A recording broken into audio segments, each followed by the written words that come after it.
Ndabahaye mwaramutse mwese canke mwiriwe bivanye naho buri umwe aherereye banywanyi mudateba kubana natwe ngaha kuri imbonesha kure mwe rugende bakiriza amakuru atosoye abarabana n'umutekano politike ubanye n'amakungu ndetse n'ubuzima bwa munsi bw'abanyagihugu. Turi mu gitondo cyo kuri uyu munsi wa kane w'indwi kw'igenekerezo rya 23 gitugutu 2025 aho tugiye kurabira hamwe biriko birabera mu burasirazuba bwa leta iharanira intwaro rusange ya Kongo mu bumanuko ndetse no mu buraruko. Imirwano ikomeye irakomeje muri uru rukerera, drone za gisirikare zatangiye kogoga ikirere mu bice bitandukanye.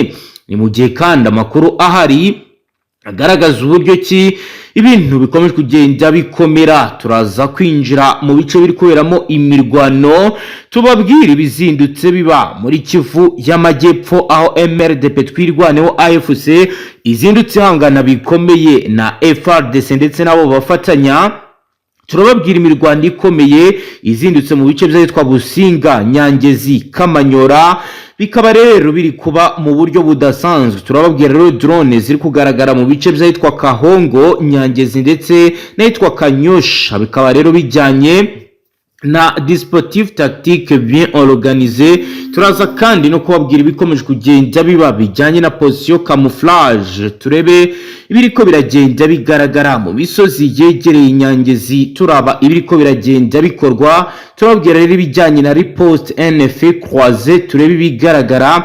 Turaza kandi kubabwira ibiri kubera mu bice by'ahitwa Businga, ahitwa Rusenda, ahitwa Gatogota, turababwira ibiri kubera Nyangezi. Turaza kandi no kureba ibiriko biragenda byibonekeza mu bice bitandukanye. Turababwira akazi gakomeye kari gukorwa na 30D Brigade Commando yo muri Regiment d'Infanterie y'ibihumbi 311 yamaze kuzamura za Sukhoi 25 mu bice bitandukanye. Turaza kandi kubabwira bijyanye na batayo yatwirwaneho yitwa Brigade Mobile de Reconnaissance y'abarwanyi badasanzwe bari gukora akazi gakomeye, bari gukoresha za mortier 92 mm, lance roquette ndetse na za drone. Bikaba rero ibi bikomeje kugenda bigaragara mu bice by'ahitwa Rukonde. Turababwira kandi biriko biragenda bigaragara mu buryo budasanzwe. Indege za gisirikare zitagira abapilote zikomeje gukora akazi gakomeye mu bice bya Kasheberi na Ihura muri iki gitondo. Turaza kandi kureba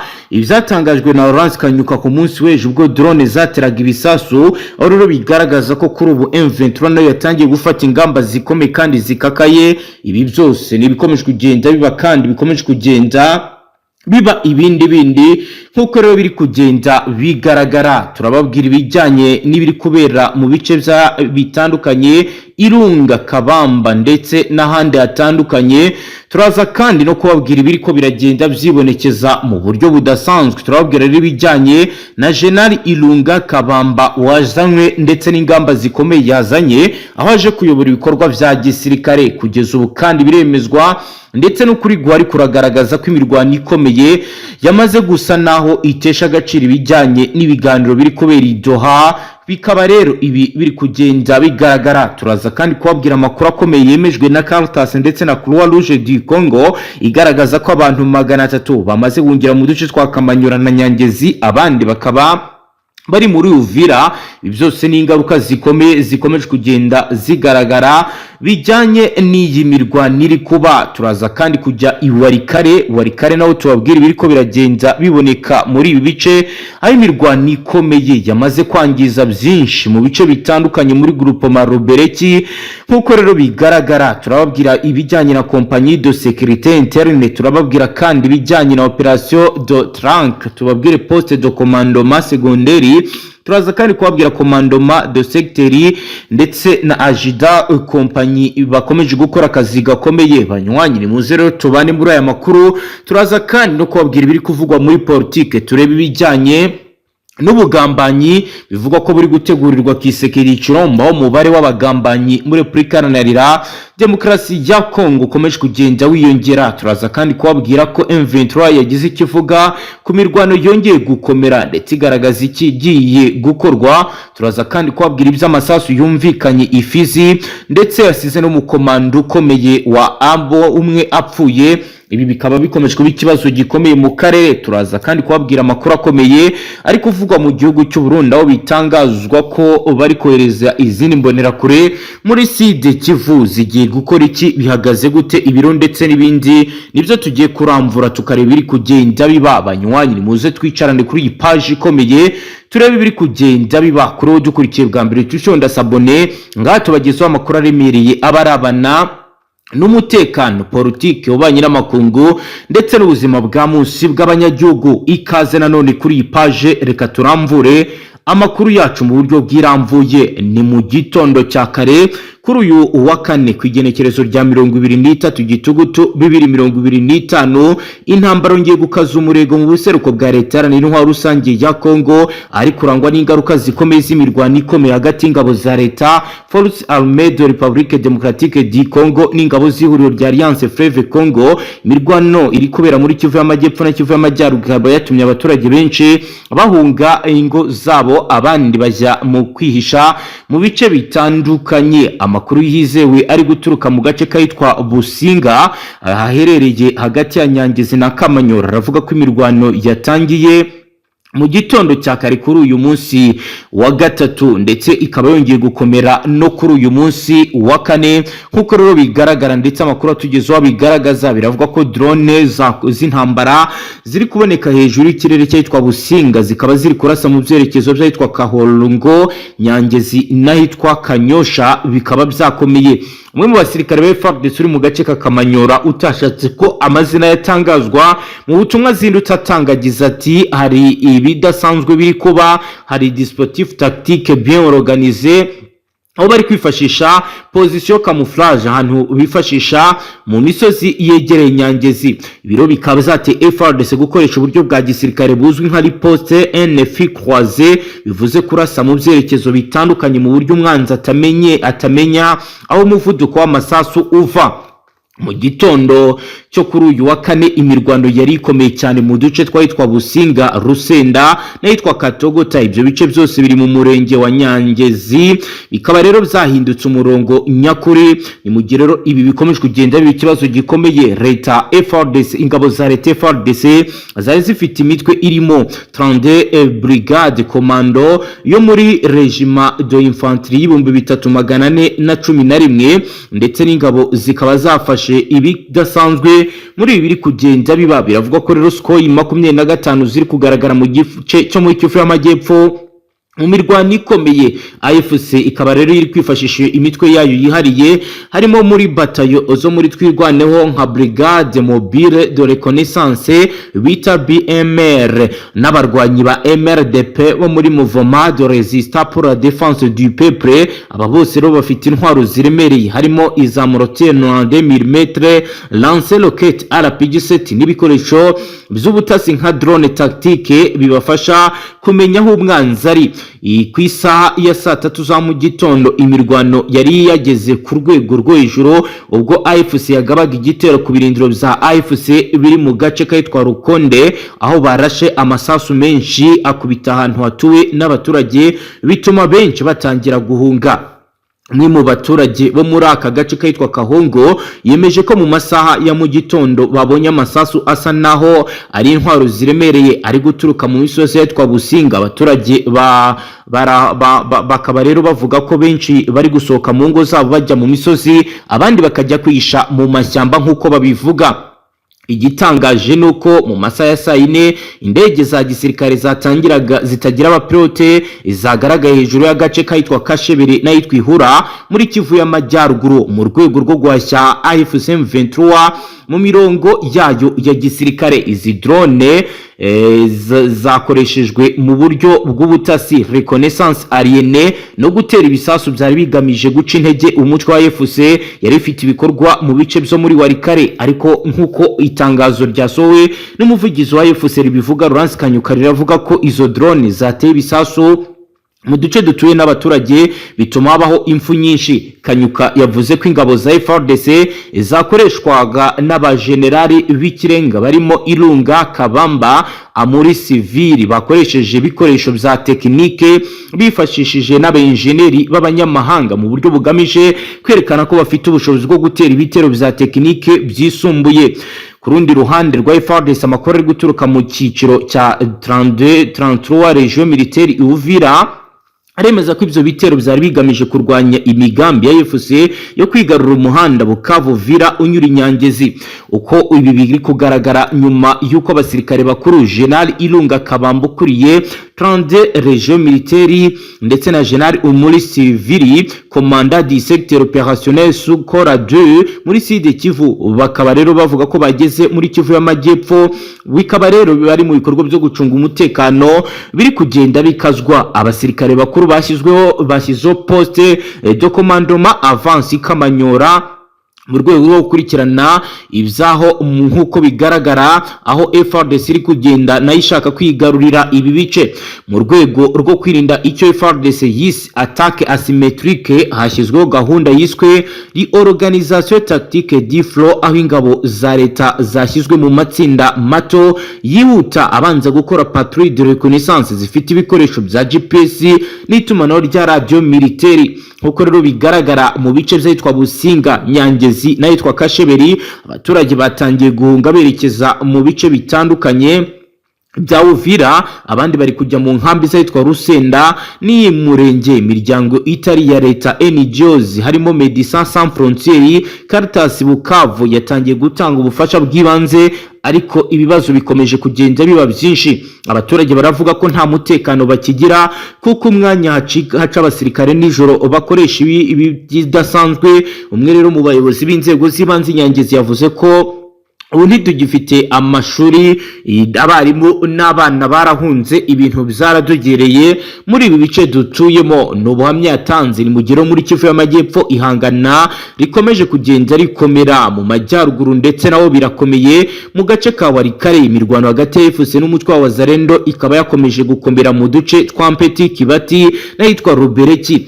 AFC yashize imirongo ya gisirikare position defensive igamije kubuza FARDC na Wazalendo kugera mu mihanda ya Kasheberi, Karembe, Pinga. Uyu murongo wa gisirikare uzwi nka ligne opérationnelle d'Ompeti irimo abarwanyi bafite ubuhanga bwo ku rwego rwo hejuru mu gukoresha intwaro ziremereye n'ibikoresho bya GPS bikorana na drone z'ubutasi. Raporo ya G2 ya FARDC iravuga ko AFC irimo gukoresha abayinga mu by'itumanaho n'ubijyanye no gukora communication cryptée kugira ngo irusheho guhisha ibikorwa byayo zo ku rugamba. Amakuru yageze mu itangazamakuru ku isaha za mu gitondo yemezaga ko imirwano yari ikomeje mu buryo budacogora hagati ya AFC ndetse na AMBM na FARDC mu gace ka Businga.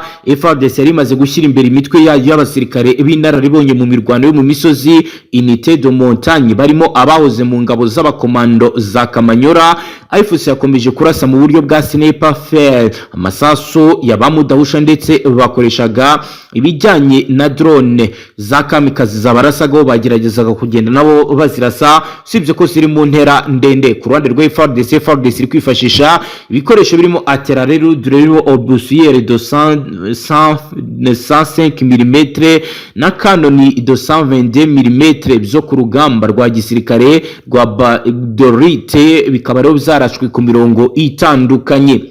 Isesangura rya politike n'irya gisirikare, abasasanguzi mu bya politike n'umutekano bemeza ko iyi mirwano igaragaza uburyo intambara muri Kivu y'Amajyepfo ikomeje kuba asymétrique, aho imitwe yitwaje intwari ikoresha uburyo bwa tekinike, ubwenge ku rwego rw'ijuru mu kurwanya leta ifite ingabo zemewe n'amategeko. Umusasanguzi umwe witwa Benjamin Kabuya yaravuga ko AFC iri gukoresha uburyo bwa guerre d'assuré, intambara yo gucogoza umwanzi kugira ngo itere igitutu ku ngabo za leta zifite ububasha buke bwo gutanga amasasu igihe kinini. Ibiro bikaba byongeraho ibibazo by'imyanya ya gisirikare mu ntara ya Kivu, aho bamwe mu basirikare FARDC bavuga ko babuze ibiribwa bihagije n'ibikoresho by'urugamba. Kugeza mu masaha ya nimugoroba ku munsi w'ejo kuwa gatatu, byagaragaraga ko imirwano yari ikomeje hagati ya FARDC yari ikomeje kugenda yongerwamo ibikoresho kuri buri ruhande. Byagaragazaga ko buri ruhande rwiteguye kurwana nk'uko biri kuvugwa. Urusaku rw'amasasu biri kugenda bigaragara ko ibintu biri kugenda biba bibi cyane muri ibi bice. Hagati aho rero hakomeje kugenda havugwa n'andi makuru akomeye y'ibikomeje kugenda bigaragara nk'imyiteguro ndetse n'ibindi bishobora kuza kuvamo ihungabana ry'umutekano. Tshisekedi rero kuri ubu yamaze kuba yashyiraho usimbura General Mwaku wapfiriye muri Uvira, nk'uko rero bikomeje kugenda bivugwa kandi bigaragara. Uko rero amakuru arabivuga, Perezida Felix Antoine Tshisekedi Tshilombo yashyizeho umuyobozi w'akarere ka 33 twa gisirikare k'ingabo za Repubulika na Demokarasi ya Kongo n'ibikorwa bya gisirikare bigamije kurandura imitwe yitwaje intwari ikorera mu ntara ya Kivu y'Amajyepfo bizwi nka Operation Zokora 2. General de Brigade Ilunga Kabamba Jean Jacques niwe wahawe kuyobora akarere ka 33 twa gisirikare k'ingabo za Kongo Kinshasa, n'inshingano yasimbuye General de Brigade Mwaku Mbaluku Jean Daniel wapfiriye mu mujyi wa Uvira mu kwezi kw'icyenda. Urupfu rwatunguye abatari bake. General de Brigade Amuri Civili ku rundi ruhande yagizwe umuyobozi wa Operation Zokora 2 asimbuye kuri izo nshingano General de Brigade Mwehu Evariste. Nkuko rero umuvugizi w'ingabo muri Kivu y'Amajyepfo Lieutenant Mbuyi Ligani Kalonji yatangaje aya makuru ku munsi w'ejo. Yavuze ko General bombi bageze muri iki gisagara cya Uvira mu rwego rwo gutangira akazi. Ubwo bageraga ku mupaka wa Kavimviruza Repubulika na Demokarasi ya Kongo n'igihugu cy'u Burundi, bakiriwe n'umuyobozi wungirije w'ibikorwa bya Operation Zukora ya kabiri Colonel Apollo Bangara. Abageze muri Uvira kandi mu gihe amakuru avuga ko isaha iyo ariyo yose uyu mujyi wa kabiri munini muri Kivu y'Amajyepfo ushobora kwigarurwa na M23. Bikaba bivuga ko rero bategerejwe n'akazi gakomeye bagomba gukora kugira ngo uyu mujyi bawurokore, kuko mu gihe waba ufashwe byaba bibaye ikibazo gikomeye kubijyanye n'ibiri kugenda vyigaragaza muri ibi bice, aho imirwano ikomeje kugenda iba ikibazo gikomeye. Tugiye muri Fizi, imitwe ibiri ya Wazalendo yasubiranyemo mu bice byo muri territoire ya Fizi mu ntara ya Kivu y'Amajyepfo, binarangira umukomanda wo ku ruhande rumwe hasize ubuzima. Aya makuru yatangiye gusakara ku mbuga ngurukanabumenyi ku wa kabiri kw'igenekerezo rya 21 Gitugutu 2025, nibwo iriya mitwe yitwaje intwaro ya Wazalendo irimo uyobowe n'uwitwa Kakobanyi n'uyobowe na Ngoma Nzito bahanganye karahava. Amakuru ari guturuka muri ibi bice byo muri territoire ya Fizi byabereyemo iryo hangana hagati y'imitwe ibiri iragaragaza ko byabereye mu gace kitwa Kikonde, n'imirwano aya makuru anavuga ko yaguyemo umukomando wo mu barwanyi bayowe n'ayitwa Kakobonyi nk'uko bigaragara. Uyu ukaba yarashinzwe Operation S3 muri uwo mutwe. Abandi nabo babarirwa mu 10 barakomeretse nk'uko amakuru akomeza abivuga. Unavuga ko kandi umubiri we wahisujyanwa ahitwa Isebele ahari umuryango we kugira ngo bamushyingure. Subiranamo ry'imitwe yombi ryavuye ku businzi nyuma yaho bamwe banyweye inzoga mu gace kitwa Malanga, bamaze gutsinda bahita batangira kurwana, izaje kuvamo ibi byago bikomeye, ndetse benshi bavuga ko bishobora kuba bizaza no gukomera. Ibiro ni biri kuba mu gihe hafi na Kavimvira umuhanda Kavimvira Gatumba urimo mu masaha y'ijoro urimo hakoreshwa guhungisha rwose ibifaru. Hari n'amakuru atubwira yuko hari indege nazo zirimo zirategurwa ngo zizagende. Hari imodoka z'imitamenwa zigendamo abayobozi zatangiye kuvanwa ahangaha, ndetse na za drone nazo biravuga yuko zigiye nta drone izongera guhagurukira hano muri ibi bice bya Uvira, ahubwo zose zikazajya zigera gute zihagurukira muri Bujumbura. Ubwo rero biragaragara ko mu by'ukuri situation imeze nabi cyane, bafite ubwoba bw'uko batazongera gutakaza ibikoresho nk'uko babitakaje ubwo hafatwaga umujyi wa Goma ndetse n'umujyi wa Bukavu. Ubu rero ni ubuhamya bw'umuta muri mwabiri ya bice, akaba rero ari byo atubwiye kubikomeje kugenda bibera hariya. Reka dukomeze page y'amakuru yacu n'ubundi tujye ku ngingo irebana n'ibiri kuvugwa mu mikenke ku ngabo z'u Burundi. Ubwo turaza twumva n'ubuhamya umutama yaduteguriye kuri ibi ngibi.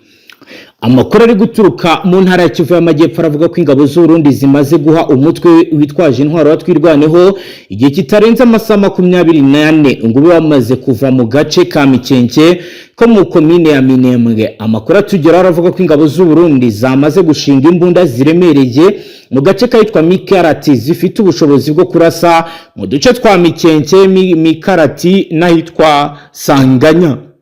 watanze amakuru yagize ati abarundi bafite gahunda mbi cyane barashaka kurasa mu Minembwe ubu hari umwuka utameze neza usibye nyirantarengwa y'ingabo z'u Burundi. Amakuru aravuga ko kandi Colonel Andre Ekembe uyobora ingabo za Repubulika ya Demokarasi ya Kongo mu bice bya Minembwe nabo bamaze kugera hitwa Kipopo aho twirwaneho nyirantarengwa y'iminsi 3 nayo kuba yavuye mu mikenke bitaba ibyo akayirukana mu Minembwe akoresheje imbaraga z'imbunda. Umuryango Mahoro Peace Association kuri ubu uravuga ko kwa 6 igenekerezo rya 18 Gitugutu 2025 ingabo z'u Burundi zagose abaturage bo mu Minembwe, ibyo wagaragaje nk'indi ntambwe nshya yo kongera ubushyamirane uteguye neza bushobora no kuvamo genocide.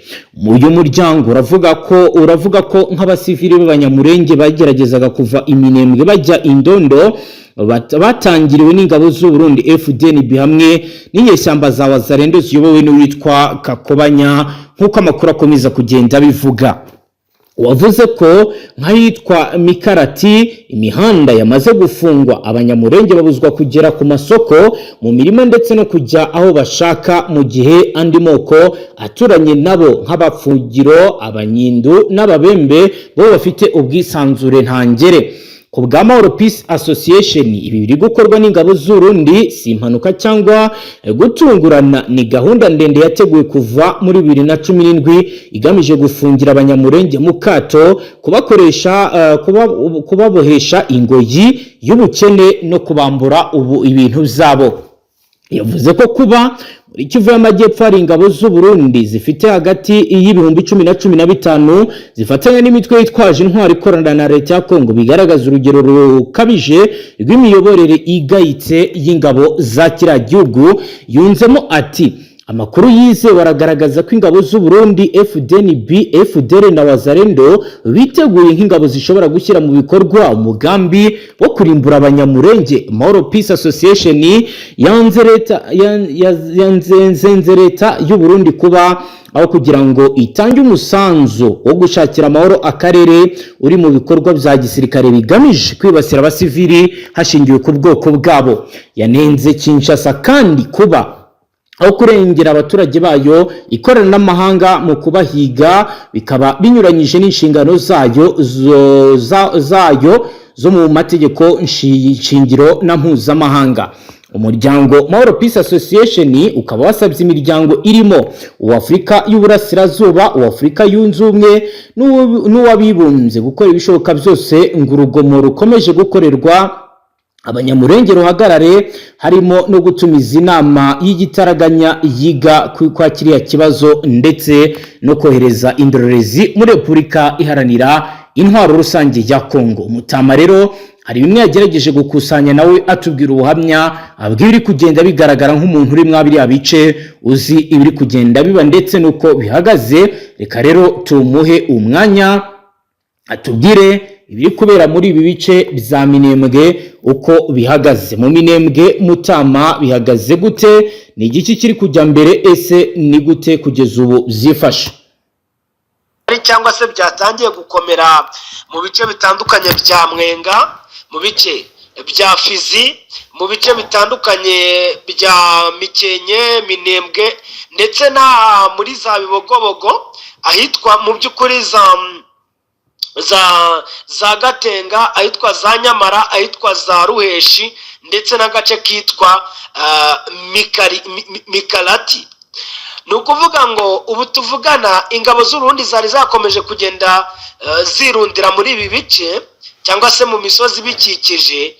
Biravugwa yuko zari zanarangije guhereza umutwe wa Twirwaneho ngo kuba yarangije kuva muri Mikenke amasaha make rwose ngo bari bayabahaye. Ndakumenyesha ko Twirwaneho nayo ubu tuvugana yariye Karungu. Abasirikare bagera kuri 700 boherejwe muri ibi bice bya Sud Kivu, barimo abarwanyi ba M23 ndetse n'abarwanyi ba MRDP Twirwaneho. Amakuru ari bwana mumenyesha makuru nuko abangaba ngo bagiye kurwana intambara ikomeye cyane, bakarwana n'aba Barundi ndetse n'abasirikare ba leta ya Congo FARDC bari gushaka ngo kubagaba y'ibitero kugeza igihe bazafatira umujyi wa Uvira ubundi ngo bakagira gute, bakabana nabi. Niko umwe mu bayobozi yavuze avuga ati nyamara mushaka mwakwigirayo kuko nidushaka turabasubiza inyuma kandi turagera no mu Buvira, nitumara kugera muri Buvira tuzabana nabi. Rero ubwo situation irakomeye cyane, biragaragara neza yuko ibintu bigiye gukomera kuko nk'ibirindiro biri za Biraro mbiri, ibirindiro biri mu birometero nka 5 rwose uvuye muri Mikenke by'abarundi, biragaragara yuko isaha n'isaha ushobora kujya kumva byagabwemwo ibitero cyangwa se nanone nabo bagatangira ibitero. Birakomeye cyane muri Sud Kivu. Rero turacyakomeje kugenda mu by'ukuri tureba, turaza kubabwira icyaba kijya mbere mu makuru y'ubutaha. Nibyo rero tubahe izindi update kuri uyu mugoroba, navuga urimo urashyira ijoro mu by'ukuri, ariko update cyane cyane tubaha zibe ari update zo mu bice bitandukanye bimaze iminsi bigaragaramo ikijyanye no gutegura intambara karahabutaka, by'umwihariko rero mu mujyi wa Uvira. Umuhanda route nationale numero 2, igice neza gikora kuri Lake Tanganyika, ubwo no kuvuga ngo uvuye hano ahitwa gutedi hano hafi neza ya Eglise Methodiste ya Kalundu, humvikanye amasasu kugenda kuzamuka uyu muhanda kugera kuri Congo for Agriculture ni agriculture ni ikigo mu by'ukuri kirebana ibijyanye n'ubuhinzi gikorera ahangaha, n'ubundi nicyo ku rwego rw'igihugu.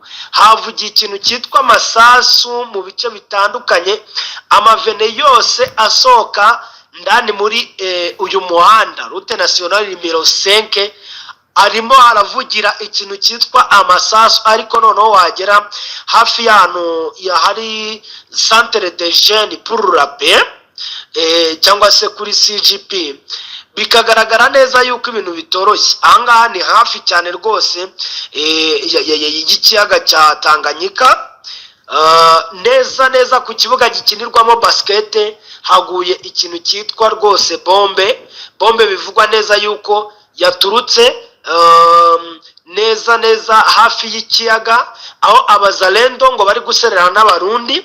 Aba bazalendo bari bamaze iminsi ngo bajya kumenasa bikomeye cyane abaturage bakora uburobyi bw'amafi ahangaha hano munsi n'ubundi ya centre de jeunes pour la paix.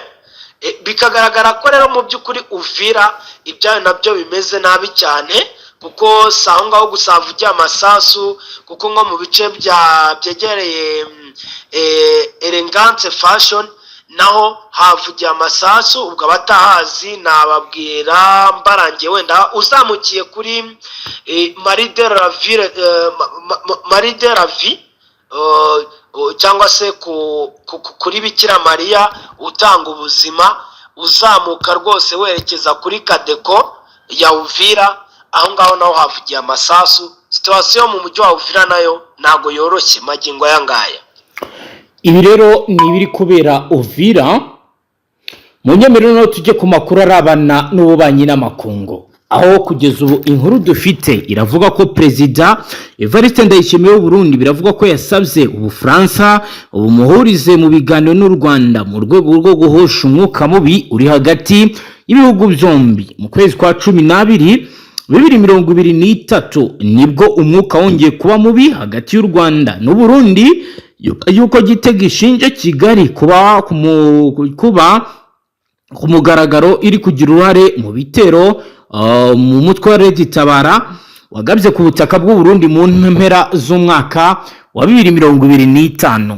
Burundi muri Mutarama 2024 bwari bwahise bufata icyemezo cyo gufunga imipaka ibihuza n'u Rwanda, burahirira ko butazayifungura na rimwe kugeza igihe u Rwanda ruzabuhera abo bivuga ko bagize uruhare muri kudeta yapfubye muri 2015 ngo rwaba rucumbikiye. umwuka warushijeho kuba mubi hagati y'ibihugu by'ibituranyi ubwo Burundi bwinjiraga mu ntambara yo muri Repubulika Iharanira Demokarasi ya Kongo. Ibihumbi by'ingabo zabwo zimaze imyaka hafi 2 zirwana ku ruhande rwa leta ya Kinshasa, zikaba zimaze rero igihe kinini ziri guhangana bikomeye na M23. Perezida Evariste Ndayishimiye agendeye ku birego by'uko M23 ngo yaba ifashwa n'u Rwanda, yakunze kumvikana avuga ko yakomeje kumvikana avuga ko adashyize ku ruhande umugambi wo kuba yafasha abashaka guhirika ubutegetsi bw'u Rwanda cyangwa kujya mu ntambara narwo. Mu kwezi kwa gatatu y'umwaka ubwo Ndayishimiye yaganiraga na BBC yavuze ati u Rwanda nirushima gutera Burundi runyuze muri Repubulika Iharanira Demokarasi ya Kongo, natwe i Kigali si kure duciye mu Kirundo. Nuko yatangaje kwezi kwa mbere n'ukwa kabiri ubwo perezida w'u Burundi yakiraga abadiplomate bahagarariye ibihugu n'imiryango itandukanye mu gihugu cye, nabwo yikomye u Rwanda mu buryo bukomeye, anarahira ko nirukomeza ivyo rurimo intambara izaba ya rusange. U Rwanda mu bihe bitandukanye rwakunze kugaragaza ko rutewe impungenge n'aya magambo y'agacoza ntambara Perezida Evariste Ndayishimiye yagiye avuga mu gihe yari akomeje ibiganiro byo kuzahura umubano n'ibihugu byombi. Ikinyamakuru Africa Intelligence kiravuga ko Perezida Ndayishimiye mu byumweru biheze yegereye Ubufaransa abusaba kumufasha mu biganiro na Kigali, yizeye ko byagabanya umwuka mubi uri hagati y'impande zombi. Iki gitangazamakuru nubwo nta makuru arambuye kigeze gitanga kuri ubu busabe bwa perezida w'u Burundi yagejeje ku Bufaransa ku igenekerezo rya 16 kwezi kwa kabiri uyu mwaka, yatangaje ko yaganiriye n'ibihugu by'inshuti z'u Rwanda bikamwizeza ko rutazigera rutera igihugu cye. Yanditse ku rubuga rwa X ati nyuma y'ibiganiro nagiranye n'ibihugu by'inshuti z'u Rwanda, abari biteze gukamisha igitero cy'u Rwanda ku Burundi nibasubize amerwe mwisaho, mbere yo gusaba abaturage bube gukomeza kuryamira amajanja ngo kuko nta uzi umunsi w'igisambo. Ni Ndayishimiye amakuru aravuga ko muri M23 kuva yafata igisagara cya Goma na Bukavu ifite ubwoba n'impungenge z'uko u Rwanda rushobora kumushoraho intambara, byiyongeraho kuba ngo rwaba rufite umugambi wo kwagura imbibi zarwo nk'uko Africa Intelligence ibivuga. Iki kinyamakuru kiravuga ko mu gushaka uko yarokoka perezida w'u Burundi ngo usibye gusaba ibiganiro n'u Rwanda ari no gutekereza uko yacana umubano na leta ya Repubulika ya Demokarasi ya Kongo nk'uko yabisabwe na AFC ubwo mu ntango z'uku kwezi yakiraga intumwa zayo i Bujumbura. Ubusabe bwo guhagarika iyi mikoranire ngo Evariste Ndayishimiye yanabugejejeho n'abofisiye bo mu ngabo ze bashinja Felix Antoine Tshisekedi kuba nta bushobozi afite bwo gukemura ibibazo by'umutekano byugarije igihugu cye, ikindi akaba yarananiwe gushyira mu bikorwa ibyo yari yeremereye u Burundi. Hejuru y'ibi nuko mu gihe M23 yabifashe igisagara cya Uvira yahita ifunga umupaka uhuza uriya mujyi w'u Burundi, uriya mujyi wa Bukavu, uriya mujyi wa Uvira n'u Burundi, nyamara usanzwe ari ingenzi cyane ku gihugu cya Ndayishimiye ku bijyanye n'ubukungu kubera amafaranga akomoka mu bucuruzi anyura kuri uyu mupaka ari menshi, yaba mu misoro ndetse no mu bundi bucuruzi butandukanye. Ahantu ngo hari harambushi y'umutwe wa 23 wateguye wagombaga kwataka ngo mu masaha y'ijoro, ariko ngo bakaba bavumbuye mu kanya kashize n'abasirikare ngo b'igisirikare cya leta Congo FARDC. Yego, rero ngo ibi bitumye haba imirwano ikomeye cyane noneho ya infantry cyangwa se imirwano yo ku butaka, ku buryo abari hafi cyane ngo ya za Karembe muri teritwari ya Masisi ahitwa za Iruha naho hari hakomeje kugenda humvikana imirwano, naho ngo bari kumva ayo mabombi. Noneho tunamenya yuko ubwo ngo muri iryo sakirana ribaye mu kanya rwose gashize atari imbere indege zirimo ziragaba ibitero ngo rihitanye abazarendo bagera kuri 3, umurwanyi wa 23 umwe, ndetse abakomeretse ku mpande zombi batangazwa. Yego, byumvikane ko imirwano mu by'ukuri ikomeje kugenda ifata intera muri ibi bice. za Osoba Nyungu rero naho rezita z'imirwano yaho navuga ko umuntu atari yazimenya zose kuko n'amagenga ngaba baracyakozanyaho, ariko kandi ugahita ubona yuko umutwe wa 23 ngo wa deployinze abasirikare benshi cyane. Yego Mutama, ubundi hari ikintu nibaza ngira ngo niba hari icyo wabikimenyeho be wadufasha. Izi drone zikurasa mu byukuri ziri guturuka, hari abavuga ko zishobora kuba ziri kuva Kisangani, abandi bakavuga ko ziri guturuka i Bujumbura. Nk'umuntu ubikurikiranira hafi ndetse uri no mu bice ushobora kuba wabasha kugenzura amakuru mu buryo bwigenga, wowe uremeza ko ziri guturuka? Ni ukuvuga ngo hari inzarashe ejo za Kazinga muri Sud Kivu, zo rwose amakuru mfite samplusa, ariko ntabwo navuga samplusa kameme kuko ntabwo kuri icyo kibuga cy'indege wenda aho sinda ntabwo mari ngo mbe ari njye wahagurukije ngo mbe neza ko zari, ariko n'icyerekezo zaturukagamo cyaragaragara ko ari Bujumbura. Ariko izi ngizi zo muri Kivu y'Amajyaruguru biragaragara yuko na radari amakuru dufite arimo aragaragara zirimo zirareba n'ubundi mu bice bya hano za Pinga. Hakaba ariko hari indege imwe yarashe kuwa mbere ya Sukhoi 25. Yego Kisangani, ariko izi drone zo ziri guturuka hano hafi rwose muri Warikare ku kibuga cy'indege cya Pinga, niho hari small control room yazo CH-4. Bigaragara ko rero mu by'ukuri naho zipfakukira. Ukumva umuntu yavuga ko ibibuga bitatu birimo birakoreshwa director. Mutama, mbere ko rero tujya muri Sud Kivu, ndagira ngo tubanze turebe ibijyanye no gusimbuza abasirikare, noneho tujye Mwenga turebe iri kugenda biba kuri ho plateau de Uvira ete Fizi territoire Mwenga, turebe ibiri kubera muri ibi bice. Ndagira ngo rero duhere ku bijyanye n'uyu musirikare wazanwe mbere yo kuza kututambagiza ukatubwira ibiri kubera kuri axe zo muri Kivu y'Amajyepfo. Yitwa Brigadier General Amuri Siviri, niwe wagizwe umuyobozi mushya w'akarere ka 33 k'ingabo za Repubulika Iharanira Demokarasi ya Kongo. Ni umusirikare wabikoze atandukanye n'ababandi bakoze kandi kazi gatandukanye muri FARDC, bagabwa amapeta akomeye. Biravuga ko ari indwanyi ikomeye, yakoze ibikorwa bikomeye muri Bandundu, yabaye umwarimu ukomeye ikamina, yakoze operation zidasanzwe ndetse yanarwanye na SNDP. Biragaragara ko ni umusirikare ukomeye wahawe inshingano zo gusimbura Brigadier General Olivier Gasita wanzwe na Wazalendo muri Uvira, ari ikicaro gikuru cy'aka karere. Nkuko rero byagenze twarabibabwiye kuwa gatatu ku igenekerezo rya 22 Gitugutu 2025 nibwo uyu muyobozi ahise atangira imirimo, nyuma y'uko General Gasita mu byumweru bibiri bishize yerekeza i Kinshasa mu murwa mukuru w'iki gihugu. General Amuri afite inshingano zo kugenzura ibikorwa bya gisirikare muri iyi ntara ya Kivu y'Amajyepfo ndetse kandi akagenzura n'ibijyanye n'ubutasi.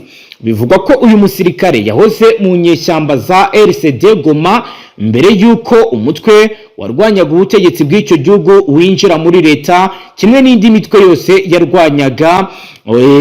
yayirwanyaga. Hari nyuma y'ibiganiro bizabaye muri 2002. Uyu Amuri Siviri utumwe Uvira mu ntara ya Kivu y'Amajyepfo. Ibi bibaye mu gihe amakuru amwe avuga ko FARDC iri guhungishiriza ibikoresho bikomeye i Bujumbura ni Burundi, ariko ibi bikaba rero byanyomojwe n'igisirikare cya leta FARDC, aho cyatangaje ko ibiri kuvugwa ari ibihuha bizatangajwe na Rigani. Uyu ni Lieutenant, uyu umuvugizi w'ibikorwa bya Sokora ya kabiri muri Sud Kivu.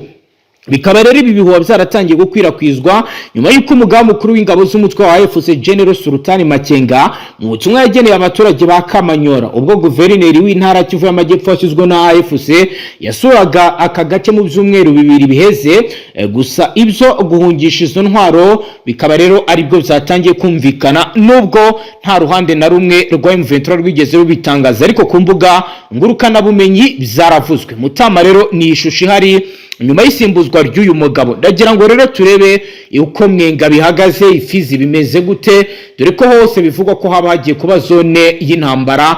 Ukuri guhari ni ukuhe? Ibyo ufite nibihe tubwire. No kuvuga ngo zone y'intambara bigaragara neza yuko rwose byo wagira ngo natangiye no kumenya situation ugaragara. Yego, kubera yuko ubwo ngubwo amakuru dufite nuko ubu tuvugana hagati ya Mwenga na Fizi hari agace karimo umugezi, navuga yuko kameze nka kabaye zone geranyije n'ukuntu ibintu bimeze, kuko buri ruhande ubu tuvugana rurimo rurashaka kugaba Burundi y'ibitero. Ejo bundi bumvaga uburyo ki umutwe wa MFP Rwanda wavugaga yuko ngo kuburira abarundi ngo bave mu nzira, kuko ngo aho bukera barabirukangana babageze mu bice bya Uvira ngo kandi bazabana nabi nibagera Uvira. Amakuru yayo nuko n'abarundi nabo bahise barya karungu bakavuga batahubwo mwebwe imutaho muri ibyo bice turabavana mu nzira byikubagaho. Rero bimeze nabi cyane, situation yangana imeze nabi, bararebana y'ingwe. Barundi barangije gushinga intwaro zimwe zo gukora ngo operation n'ubundi ziri kureba mu bice birimo abatwirwaneho, none kandi twirwaneho nayo ndetse bikaba yatangiye kubona umusada uri guturuka muri 23. Ibintu rero bishobora nyine kuza gutuma n'ubundi haba imirwano ikomeye cyane ukurikije uko situation imeze. Ku birebana n'abaturage bahunga Uvira, hari abari kubivuga, bamwe bakabyemera abandi bakabihakana. Mutamu, ubundi ukuri guhari ni ukuhe? In fact ntago navuga ko ari ikigereranyo cyo hejuru cyane kiri guhunga, kuko nk'ubu Uvira kubera ukuntu yabayemo akavuyo gakomeye cyane, ariko nanone kuko aba ari agace kamwe gasigaye kanashoboka Barundi bashobora guhahiramo, baraza. Ntabwo rero abarundi baba bagikiza guhanga, abanyekongo barimo bahita bahunga nyine hagati. Ubwo bivuze ko ari ibihuha? Ntabwo ari benshi cyane, barahunga byo n'ibyo, ariko dutandukanye kwimuka no guhunga. Igikuba cyo koze ni umujyi ubona yuko ukomeza kugenda ubamo akavuyo gakomeye cyane bitewe n'uruhumbirajana rw'abafite intwaro mu by'ukuri bari. Karaterwa n'iki Mutamu? Urumva ikigereranyo cyane cyane cy'abasivili bafite imbunda bo muri Wazalendo, ikinini kiri gushaka kuba cyakontorora ibintu bimwe na bimwe, ibikorwa byo ku mupaka, mu masoko, mu buryo butandukanye bari kugenda bashyiraho amabariyeri bavuga ko ari umutekano, ariko ugasanga mu by'ukuri nayo gusaba amafaranga abaturage byishimira bigahita biba ikibazo gikomeye. Mutamu, hano hari indi nkuru y'inshamugongo. Mbere yo kuza kutubwira indi nkuru tubwire ufite ishyushye, ndagira ngo unyemerere tuyinyuremo. Uganda amarira yabaye menshi. Polisi ya Uganda yatangaje ko abantu barenga 40 aribo bapfuye nyuma y'uko imodoka nyinshi zagonganye ku muhanda munini muri Uganda mu ijoro ryo kuri uyu wa gatatu. Polisi kaba yavuguruye umubare yari yatanze mbere w'abantu 63 bapfuye, ivuga ko yari yibeshye. Kaba rero yabaza abantu bataye ubwenge, kuri ubu barimo kuvurwa. Polisi yavuze ko impanuka yabaye ubwo imodoka ebyiri zitwara abagenzi zagendaga mu byerekezo bitandukanye zagonganye ubwo zarimo zigerageza kunyura ku zindi ebyiri, harimo ikamyo ndetse n'imodoka nto ku muhanda wa Kampala Gulu ahagana ku isaha ya 6:15 z'urukerera. Iro ni biri kuwa mu gihe